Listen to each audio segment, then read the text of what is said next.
اب ہم آتے ہیں سیدنا صالح علیہ السلام کے قصے کی طرف۔ دن گزرتے گئے اور لوگ ایک بار پھر ابلیس لعین کے وسوسے میں آ کر کفر کی طرف پلٹ آئے، کیونکہ ابلیس کسی بھی شخص کو وسوسے میں ڈالے بغیر نہیں چھوڑتا۔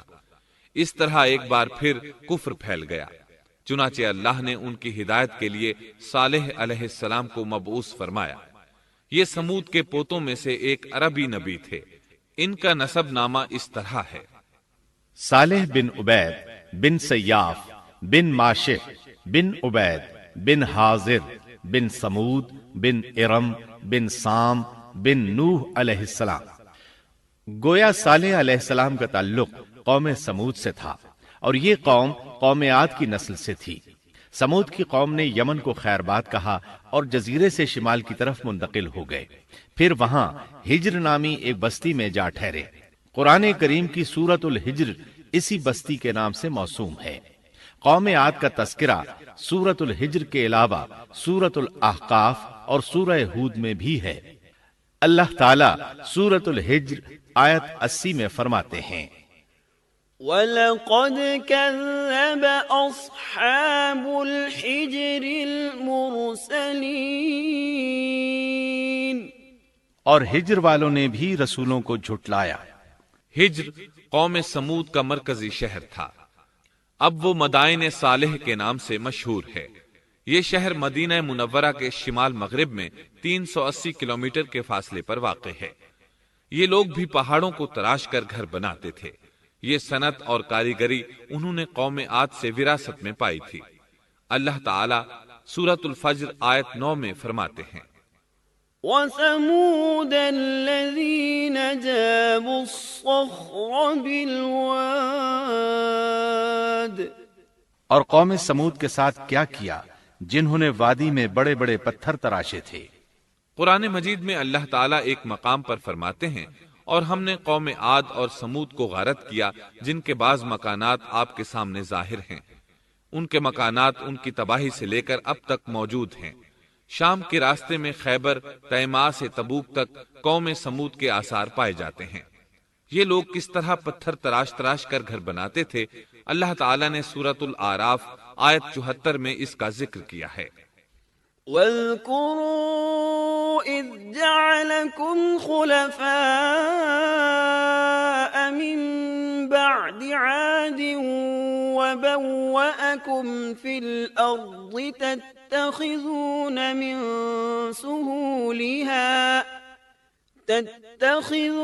من سهولها قصورا وتنحتون الجبال بيوتا فاذكروا آلاء الله ولا تعثوا في الأرض مفسدين۔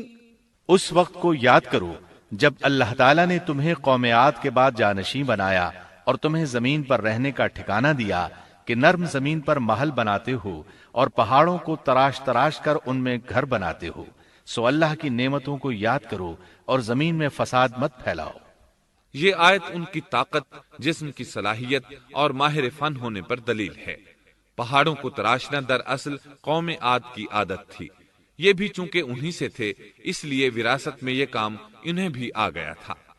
جس طرح اللہ نے عاد کو اپنی نعمتوں سے نوازا تھا، اسی طرح سمود کو ان سے بڑھ کر نعمتیں دی تھیں۔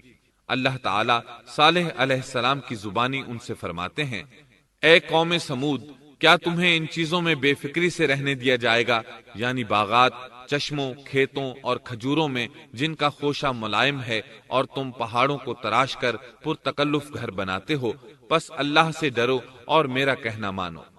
لیکن ان لوگوں نے ہر طرح سے قوم عاد کی پیروی کی، نصیحت پکڑنے کی بجائے بتوں کی عبادت شروع کر دی۔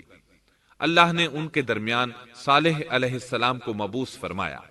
آپ نبوت ملنے سے پہلے بھی عقل مند اور علم والے تھے، باعزت گھرانے سے تعلق رکھتے تھے، اپنے معاملات میں لوگ ان سے مشورے لیتے تھے، لہٰذا انہیں ایک خاص مقام حاصل تھا۔ لیکن جب آپ نے انہیں ایک اللہ پر ایمان لانے، اس کے سوا کسی کی عبادت نہ کرنے کی دعوت دی، تو ان کا ساتھ چھوڑ گئے۔ جواب میں ان سے کہنے لگے: يا صالح قد كنت فينا مرجوا قبل هذا اے صالح، اس سے پہلے تو ہم تجھ سے بہت کچھ امیدیں لگائے ہوئے تھے۔ مطلب یہ کہ پہلے تو ہمارے نزدیک آپ کا بہت مرتبہ تھا، مقام تھا، ہمیں آپ سے بہت امیدیں تھیں، لیکن آپ نے تو یہ باتیں کہہ کر ہماری ساری امیدوں پر پانی پھیر دیا۔ ان کے اس جواب کے باوجود صالح علیہ السلام انہیں اللہ کی طرف بلاتے رہے اور ان سے کہتے رہے، اے میری قوم، اللہ کی عبادت کرو، اس کے سوا تمہارا کوئی معبود نہیں۔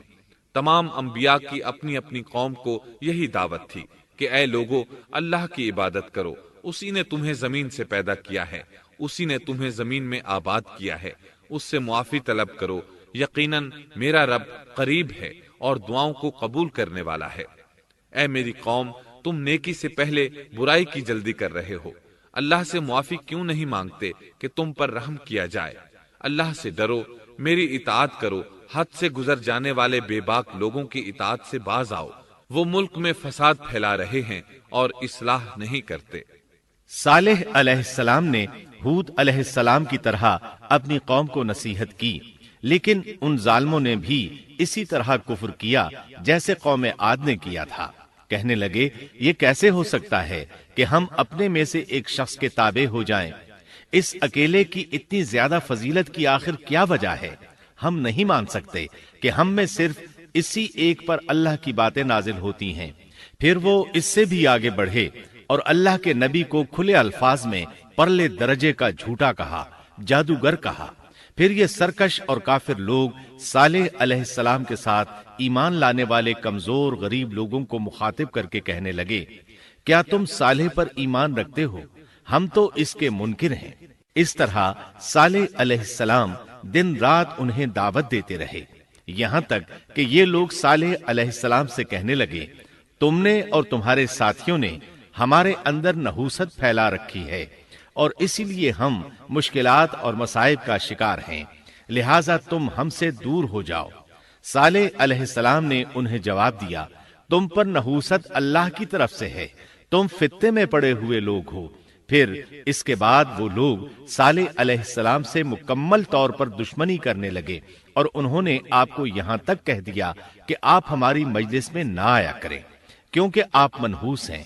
پھر بات یہاں تک پہنچی کہ صالح علیہ السلام نے انہیں اللہ کے عذاب سے ڈرایا، دھمکایا اور کہا، يا قوم أرأيتم إن كنت على بينة من ربي وآتاني منه رحمة فمن ينصرني من الله إن عصيته فما تزيدونني غير تخسير۔ اے میری قوم کے لوگو، ذرا بتلاؤ تو، اگر میں اپنے رب کی طرف سے کسی مضبوط دلیل پر ہوا اور اس نے مجھے اپنے پاس سے رحمت عطا کی ہو، پھر میں نے اس کی نافرمانی کی، تو کون ہے جو اس کے مقابلے میں میری مدد کرے؟ تم تو میرا نقصان ہی بڑھا رہے ہو۔ یعنی فرض کرو اگر میں حق پر ہوا اور یقیناً میں حق پر ہوں اور اللہ تعالیٰ نے مجھے اپنی نبوت سے بھی نوازا ہے، پھر بھی میں تمہاری باتوں میں آ کر اس کی نافرمانی کروں تو بلا شبہ اس وقت میں گھاٹے میں ہوں گا اور تم بھی خسارہ پانے والے ہوگے۔ اس پر وہ ظالم لوگ مقابلے پر اتر آئے، کہنے لگے، اگر تو سچا ہے تو کوئی معجزہ لے آ، لیکن وہ معجزہ ہماری مرضی کے مطابق ہو، اس صورت میں ہم ضرور ایمان لے آئیں گے۔ آپ ایسا کریں کہ بستی کے کنارے پتھریلی چٹان میں سے دودھ دینے والی 10 ماہ کی حاملہ اونٹنی نکالیں، اس کا رنگ سرخ ہو۔ صالح علیہ السلام سے یہ مطالبہ کر کے وہ سردار لوگ ایک طرف بیٹھ گئے اور مذاق اڑانے لگے۔ ایک کہنے لگا اونٹنی 10 ماہ کی ہو، حاملہ ہو، دوسرا کہنے لگا لازمی طور پر اس کا رنگ سرخ ہو، پھر ایک تیسرا سردار بولا اس کی کھال پر بہت زیادہ اون ہو، چوتھا بولا موٹی تازی ہو، ہم نے پہلے اس قسم کی اونٹنی دیکھی نہ ہو، پانچواں بولا وہ اتنی بڑی ہو کہ اکیلی ایک دن تمام کنویں کا پانی پی جائے اور دوسرے روز ہم پئیں۔ یہ لوگ اسی طرح مذاق اڑا رہے تھے کہ صالح علیہ السلام نے ان سے کہا، اگر تمہاری مطلوبہ اونٹنی تمہیں مل جائے تو کیا تم ایمان لے آؤ گے؟ سب نے مل کر کہا، ہاں ضرور لے آئیں گے۔ صالح علیہ السلام نے فرمایا، تب تم ایک دن سب لوگوں کو جمع کر لو۔ مقررہ دن وہ لوگ جمع ہو گئے۔ ان کی موجودگی میں صالح علیہ السلام نے اللہ سے دعا کی۔ زمین پر زلزلہ طاری ہوا، ان کی آنکھوں کے سامنے چٹان پھٹی اور اس سے بالکل ویسی ہی اونٹنی نکلی جیسا کہ ان کا مطالبہ تھا۔ انہوں نے اپنی زندگی میں ایسی اونٹنی کبھی نہیں دیکھی تھی۔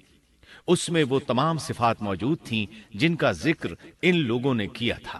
اللہ تعالیٰ صالح علیہ السلام کی زبانی سورہ ہود آیت 64 میں فرماتے ہیں، وَيَا قَوْمِ هَٰذِهِ نَاقَةُ اللَّهِ لَكُمْ آيَةً فَذَرُوهَا تَأْكُلْ فِي أَرْضِ اللَّهِ وَلَا تَمَسُّوهَا بِسُوءٍ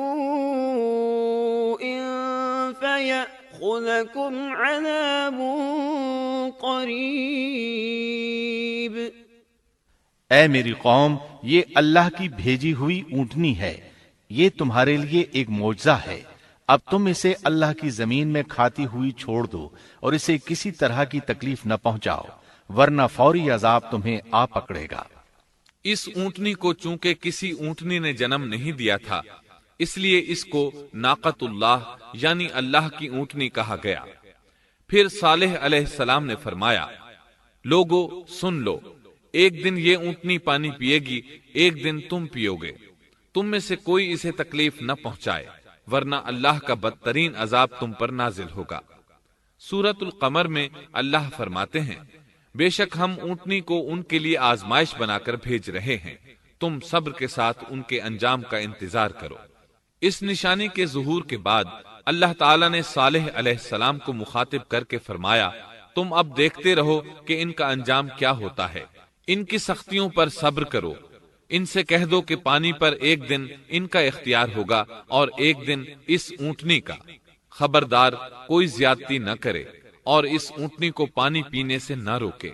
سورۃ الشمس میں اللہ تعالیٰ فرماتے ہیں کہ ان سے اللہ کے رسول نے فرما دیا تھا کہ اللہ کی اونٹنی کی اور اس کے پانی پینے کی باری کی حفاظت کرو، یعنی اسے نہ تو پانی پینے سے روکو اور نہ ہی اسے کوئی تکلیف پہنچاؤ۔ اس معجزے کو دیکھ کر لوگ دو گروہوں میں بٹ گئے۔ بہت کم لوگوں نے صالح علیہ السلام کی پیروی کی، ان پر ایمان لائے، جبکہ اکثر لوگ پھر بھی اپنے کفر پر ڈٹے رہے۔ اللہ تعالیٰ فرماتے ہیں، ان لوگوں نے خود معجزے کا مطالبہ کیا تھا، لیکن اس کو اپنی آنکھوں سے دیکھنے کے باوجود ظلم پر اڑے رہے اور کفر پر اصرار کرتے رہے۔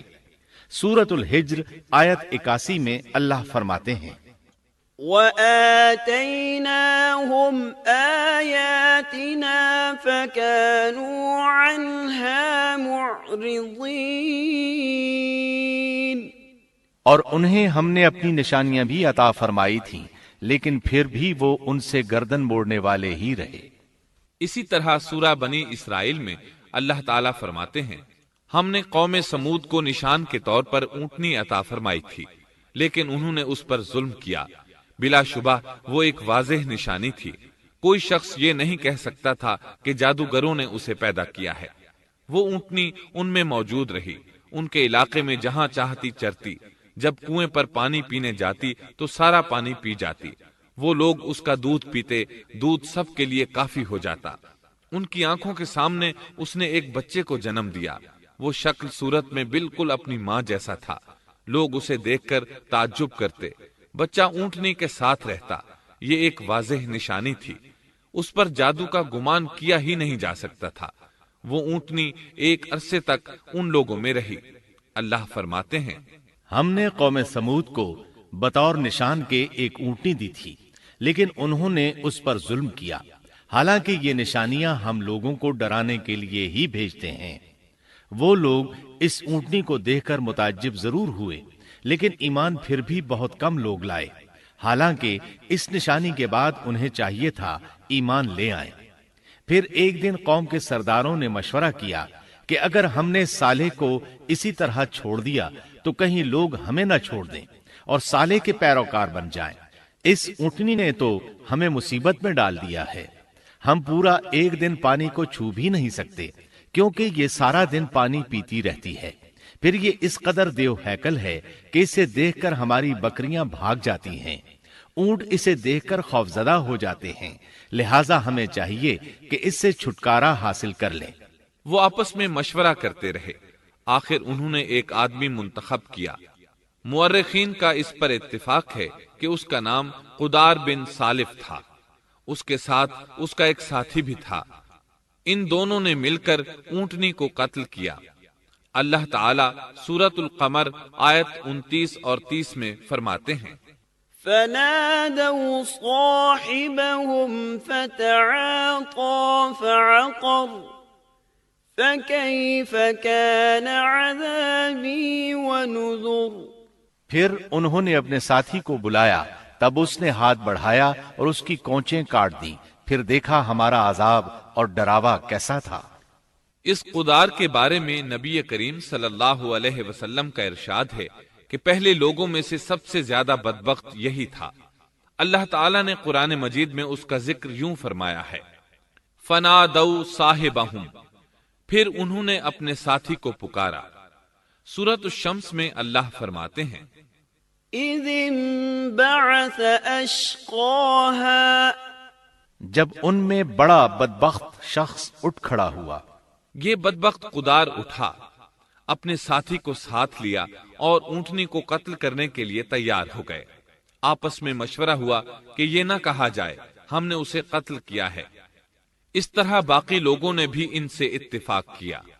اللہ تعالی سورہ نمل آیت 48 میں فرماتے ہیں، وَكَانَ فِي الْمَدِينَةِ 9 رَهْطٍ يُفْسِدُونَ فِي الْأَرْضِ وَلَا يُصْلِحُونَ،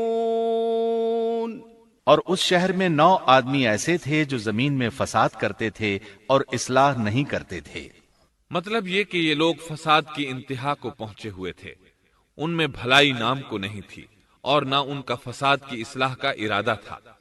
بخاری، مسلم اور مسند احمد کی ایک حدیث میں ہے، رسول اللہ صلی اللہ علیہ وسلم نے ایک بار اپنے خطبے میں اس اونٹنی اور اسے مار ڈالنے کا ذکر فرمایا۔ آیت اذم بعثا اشقاہا کی تلاوت کرتے ہوئے فرمایا کہ جیسے ابو زمعہ تھا، اسی جیسا یہ شخص بھی اپنی قوم میں عزیز، دلیر اور بڑا آدمی تھا۔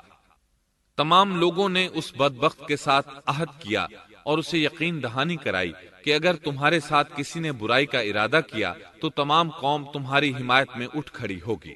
اس یقین دہانی کے بعد یہ بدبخت اونٹنی کے انتظار میں بیٹھ گئے۔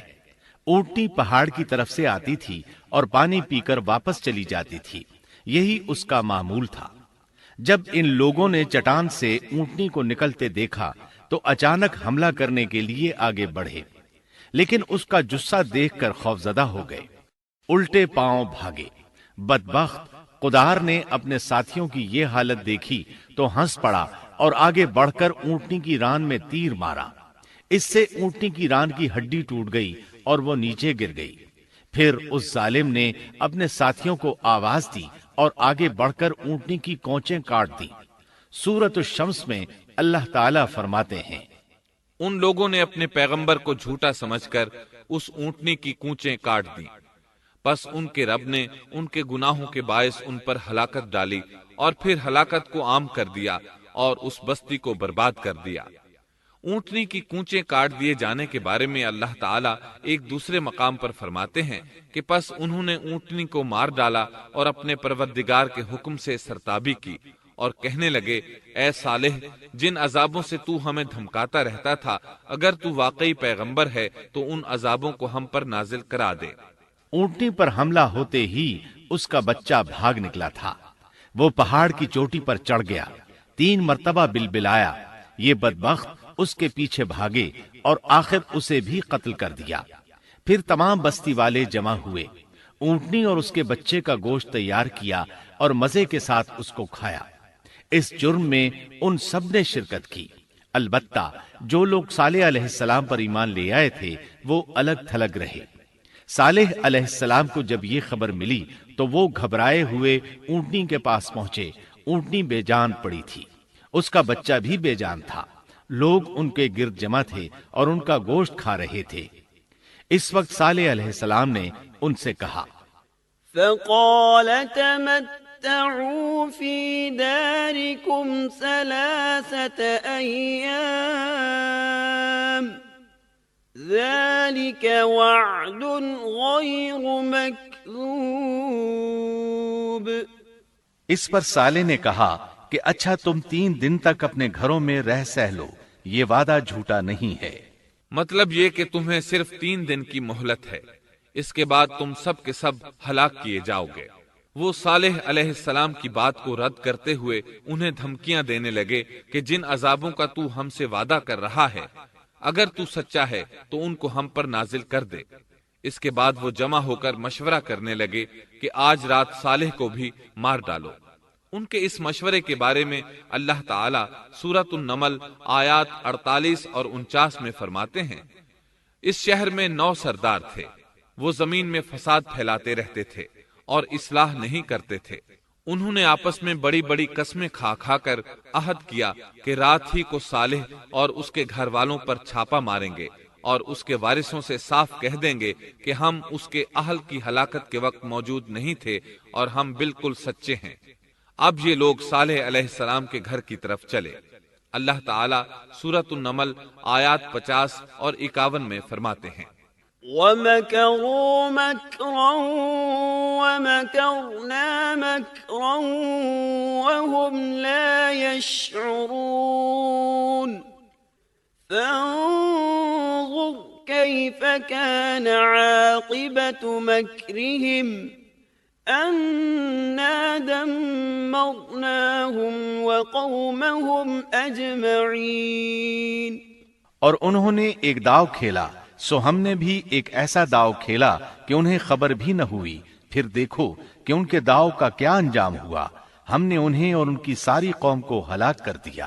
صالح علیہ السلام کا گھر پہاڑ کی بلندی پر تھا۔ یہ فسادی لوگ ابھی اوپر چڑھ رہے تھے کہ زمین حرکت کرنے لگی۔ ایک چٹان اوپر سے لڑھکتی ہوئی آئی اور ان تمام کو پیس کر رکھ دیا۔ ان 9 فسادی لوگوں کی ہلاکت کے ساتھ ہی اللہ کے عذاب کی ابتدا ہو چکی تھی۔ چنانچہ صالح علیہ السلام نے اپنے ساتھیوں کے ساتھ اس بستی کو چھوڑ دیا، یعنی وہ ہجر کے علاقے سے نکل گئے۔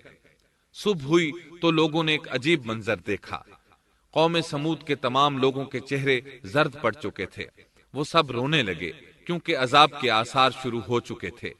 دوسرے دن تمام لوگوں کے چہرے آگ کی طرح سرخ ہو گئے اور تیسرے دن تمام کے چہرے سیاہ ہو چکے تھے۔ اپنی یہ حالت دیکھ کر سب لوگ رونے اور چیخ پکار کرنے لگے، اپنی قبریں کھودنے لگے۔ اب انہیں یقین ہو چکا تھا کہ عذاب کا وعدہ برحق تھا۔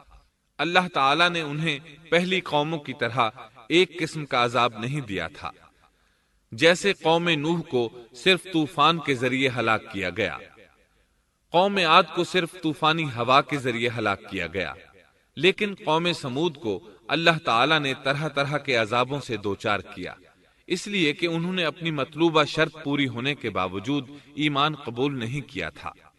عذاب کی ابتدا زلزلے سے ہوئی، زمین حرکت کرنے لگی۔ اس کی وجہ سے وہ لوگ اپنے گھروں میں اوندھے کے اوندھے پڑے رہ گئے، ان میں اٹھنے کی طاقت تک نہ رہی۔ پھر آسمان میں سخت کڑاکا ہوا، اس کی ہولناک دہشت انگیز چنگھاڑ نے ان کے بھیجے پھاڑ کر رکھ دیے۔ ایک ہی لمحے میں ایک ساتھ وہ سب ڈھیر ہو گئے۔ ان کی ہلاکت اور تباہی کو بیان کرتے ہوئے اللہ تعالیٰ سورۃ الزاریات آیات 43 تا 45 میں فرماتے ہیں، وَفِي ثَمُودَ إِذْ قِيلَ لَهُمْ تَمَتَّعُوا حَتَّى حِينٍ فَعَتَوْا عَنْ أَمْرِ رَبِّهِمْ فَأَخَذَتْهُمُ الصَّاعِقَةُ وَهُمْ يَنظُرُونَ فَمَا اسْتَطَاعُوا مِنْ قِيَامٍ وَمَا كَانُوا منتصرین۔ اور سمود کے قصے میں بھی عبرت ہے۔ جب ان سے کہا گیا کہ تم کچھ دن تک فائدہ اٹھا لو، لیکن انہوں نے اپنے رب کے حکم سے سرتابی کی، اس پر انہیں ان کے دیکھتے دیکھتے تیز و تند کڑاکے نے ہلاک کر دیا، پس نہ تو وہ کھڑے ہو سکے اور نہ بدلہ لے سکے۔ اسی طرح سورہ ہود میں اللہ تعالیٰ نے ان کی تباہی کا نقشہ اس طرح کھینچا ہے کہ ایک زور کی کڑک نے ان ظالموں کو آ لیا، پھر تو وہ اپنے گھروں میں زانوں کے بل مردہ پڑے رہ گئے، ایسے گویا کہ وہ کبھی آباد ہی نہ تھے۔ سورۃ القمر میں اللہ نے ان کی رسوائی ان الفاظ میں بیان کی ہے: ہم نے ان پر ایک چیخ بھیجی، پھر وہ ایسے ہو گئے جیسے کانٹوں کی باڑ کا چورا۔ دوسری طرف صالح علیہ السلام اور ان کے ساتھیوں کو اللہ تعالیٰ نے اپنی رحمت سے نجات دی۔ اللہ تعالیٰ سورہ ہود آیت 66 میں فرماتے ہیں: فَلَمَّا جَاءَ أَمْرُنَا نَجَّيْنَا صَالِحًا وَالَّذِينَ آمَنُوا مَعَهُ بِرَحْمَةٍ مِنَّا وَمِنْ خِزْيِ يَوْمِئِذٍ إِنَّ رَبَّكَ هُوَ الْقَوِيُّ الْعَزِيزُ۔ پھر جب ہمارا فرمان آ پہنچا، ہم نے صالح اور ان پر ایمان لانے والوں کو اپنے فضل سے اس سے بچا لیا اور اس دن کی رسوائی سے بھی۔ یقیناً تیرا پروردگار نہایت توانا اور غالب ہے۔ اس قوم کے آثار آج تک باقی ہیں۔ مدینہ منورہ کے شمال مغرب میں ان کے گھر موجود ہیں۔ اب یہ علاقہ مدائن صالح کے نام سے مشہور ہے۔ سورۃ النمل میں اللہ تعالیٰ فرماتے ہیں: پس یہ ان کے گھر ہیں جو ان کے ظلم کے سبب ویران پڑے ہیں، بے شک اس میں دانش مندوں کے لیے نشانیاں ہیں۔ اللہ تعالیٰ نے ان کے نشانات کو آج تک باقی رکھا ہے تاکہ بعد میں آنے والوں کو یقین ہو جائے اور کسی قسم کا شک نہ رہے۔ عذاب کے آثار نمودار ہونے پر صالح علیہ السلام نے ان سے فرمایا تھا: اے میری قوم، میں نے تمہیں اپنے پروردگار کا حکم پہنچا دیا تھا اور میں نے تمہاری خیر خواہی کی، لیکن تم لوگ خیر خواہوں کو پسند نہیں کرتے۔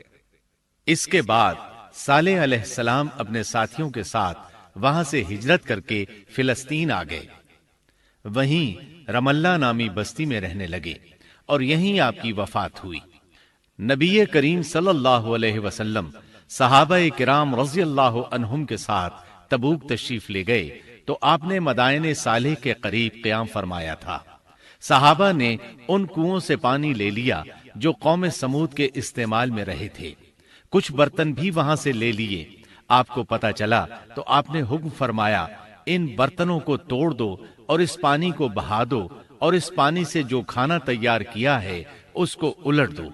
آپ نے انہیں ان گھروں میں داخل ہونے سے بھی روک دیا جن میں اللہ کا عذاب نازل ہوا تھا۔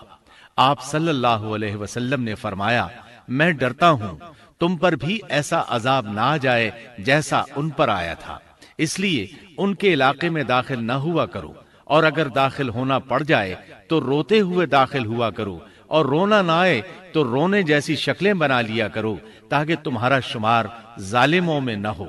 اللہ تعالیٰ فرماتے ہیں: ألا إن ثمود كفروا ربهم ألا بعدا لثمود۔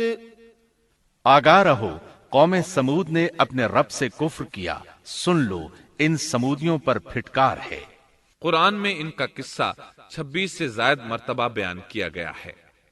اس کے بعد لوگ ایمان کی حالت میں امن چین کی زندگی بسر کرنے لگے، لیکن پھر نئے سرے سے ان میں خرابی پیدا ہوئی۔ شیطان نے پھر اپنا کام دکھایا، ان کے دلوں میں وسوسہ ڈالا اور فلسطین، عراق، مصر اور جزیرے کے نواحی علاقوں میں شرک پھیل گیا۔ لوگ ایک بار پھر کفر کی طرف پلٹ پڑے۔ اس پورے قصے میں چند عبرتیں ہیں، آئیے ذرا ان کا بھی ذکر ہو جائے۔ اللہ تعالیٰ کی اونٹنی اگرچہ سیدنا صالح علیہ السلام کی نبوت کا ایک نشان تھی، ان کی سچائی کا ثبوت تھی، لیکن قرآن کریم کی وضاحت یہ ہے کہ وہ قوم سمود کی آزمائش کے لیے تھی اور وہی ان کی ہلاکت کا نشان ثابت ہوئی، جیسا کہ سورۃ القمر میں اللہ تعالیٰ فرماتے ہیں: إن إنا مرسل الناقة فتنة لهم فارتقبهم واصطبر بے شک ہم اونٹنی کو ان کی آزمائش اور امتحان کے لیے بھیجنے والے ہیں، پس تو ان کے انتظار میں رہ اور صبر اختیار کر۔ سنت اللہ یہ رہی ہے کہ اگر وہ اپنے پیغمبر کو کسی قوم کی ہدایت کے لیے بھیجے اور قوم اس کی ہدایت پر کان نہ دھرے تو ضروری نہیں کہ وہ قوم ہلاک کر دی جائے، لیکن جو قوم اپنے نبی سے اس وعدے پر نشان طلب کرے کہ اگر ان کا مطلوبہ نشان ظاہر ہو گیا تو وہ ایمان لے آئیں گے، اور پھر نشان آ جانے کے بعد وہ ایمان نہ لائے تو اس قوم کی ہلاکت یقینی ہے۔ اللہ تعالیٰ پھر اس قوم کو معاف نہیں کرتے جب تک کہ وہ تائب نہ ہو جائے اور اللہ کے دین کو قبول نہ کرے، یا عذاب الہی سے صفحہ ہستی سے مٹ کر دوسروں کے لیے عبرت کا نشان بن جائے۔ لیکن اس سنت سے نبی کریم صلی اللہ علیہ وسلم کی امت مستثنا ہے، اس لیے کہ آپ صلی اللہ علیہ وسلم نے وضاحت فرمائی ہے، میں نے اللہ تعالیٰ سے دعا مانگی ہے کہ اللہ تعالیٰ میری امت میں عذاب عام مسلط نہ فرمائے، اور اللہ نے میری دعا قبول فرما لی۔